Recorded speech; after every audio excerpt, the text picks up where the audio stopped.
Hi everyone, welcome to Gagan story time. आज की हमारी स्टोरी है भाभी और ननद।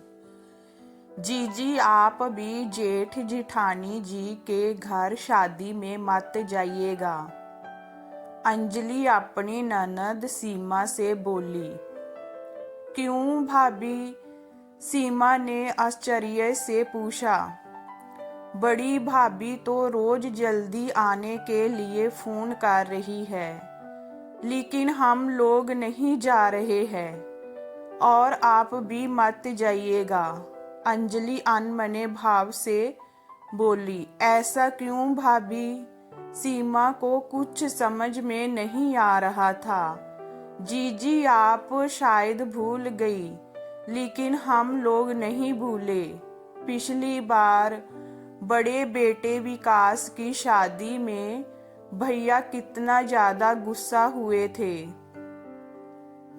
सबके ऊपर, और खासकर आपके छोटे भैया को तो बहुत खरी खोटी सुनाई थी।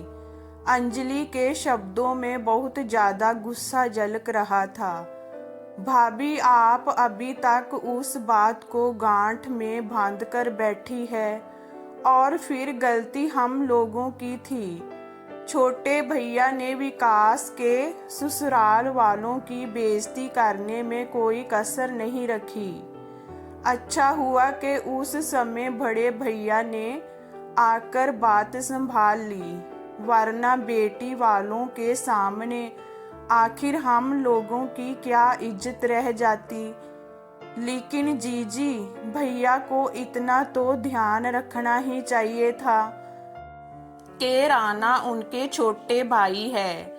भाभी, इंसान अपनों को ही डांटता है। विकास के ससुराल वाले हमारे नए नए समधी बने थे, और यकीन मानिए कि अगर उस समय भैया आकर बात ना संभालते तो बड़ी बदनामी हो जाती। सीमा कुछ सोचते हुए बोली। हुआ ये था कि सुरेश के बड़े बेटे विकास की शादी थी और नाश्ता समय पर नहीं तैयार हो पाया, और बारात पहुंचे काफी समय हो गया था। बस उसी बात पर राना लड़की वालों को उल्टा सीधा सुनाने लगे, और सीमा भी कुछ अहभाव में भरकर उसका साथ देने लगी। बेटी वाले बराबर इस देरी के लिए क्षमा मांग रहे थे।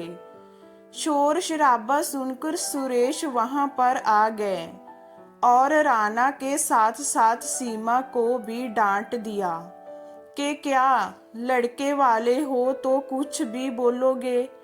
एक बेटी वाला वैसे भी बेटी की शादी को लेकर उलझन में होता है, और ऊपर से तुम लोग ऐसी हरकत कर रहे हो। आज बेटे वाले बनकर खड़े हो ना तुम लोग, तभी अहंकार झलक रहा है। कल को जब बेटी की शादी करोगे ना, तब एक बेटी वालों के दर्द का एहसास होगा। जब रिश्तेदारी हो जाती है तो रिश्तों को आगे बढ़कर संभालना सीखो। ये रिश्ते बहुत नाजुक होते हैं, जरा से झटके से टूट जाते हैं। इसके बाद तुम लोगों के मुंह से किसी भी तैयारी के लिए नुक्ताचीनी नहीं सुनाई पड़नी चाहिए। सुरेश तो ये बात कहकर शायद भूल गए, और भूल सीमा भी गई थी, लेकिन अंजलि के मन में शायद उस बेइज्जती का जहर अभी भी भरा था, और वो ये जहर उनके छोटे बेटे रोहन की शादी के समय उगल रही थी। लेकिन जीजी, भैया ने उन लोगों के सामने क्यों कुछ कहा? बाद में समझा देते। अंजलि चिढ़कर बोली। भाभी, इन खूबसूरत रिश्तों को खिचड़ी मत बनने दीजिए। बहुत खूबसूरत है ये रिश्ते। और फिर इन जरा जरा सी बात पर कौन रूठता है। आप और हम नहीं जाएंगे तो क्या रोहन की शादी नहीं होगी, लेकिन हम लोग ही उस खुशी से वंचित रह जाएंगे। और हाँ, एक बात और, आप उनके बेटे की शादी में नहीं जाएगी तो वो आपके बेटे की शादी में नहीं आएंगे।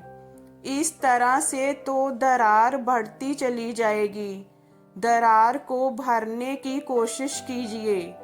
बड़े भैया अगर कुछ समझाते हैं तो प्यार भी तो बहुत करते हैं। उन्होंने पापा मम्मी के जाने के बाद हम लोगों को कभी भी किसी भी प्रकार की कमी नहीं महसूस होने दी। कितने प्यार से सबको बांध कर रखा है। इस बात की भी तो आपको आगे बढ़कर प्रशंसा करनी चाहिए। सीमा ने बहुत अच्छी तरह से समझाया। खैर जीजी, कह तो आप सही रही है। चलिए हम लोग भी शादी में चलने की तैयारियां शुरू कर देते हैं। अंजलि फोन रखते हुए बोली। आज सीमा ने रिश्तों का समीकरण बिगड़ने से पहले ही संभाल लिया था और वो भी खुशी खुशी मायके जाने की तैयारी करने लगी। ये स्टोरी आपको कैसी लगी हमें कमेंट में बताइए। लाइक कीजिए, शेयर कीजिए एंड वॉचिंग के लिए थैंक यू।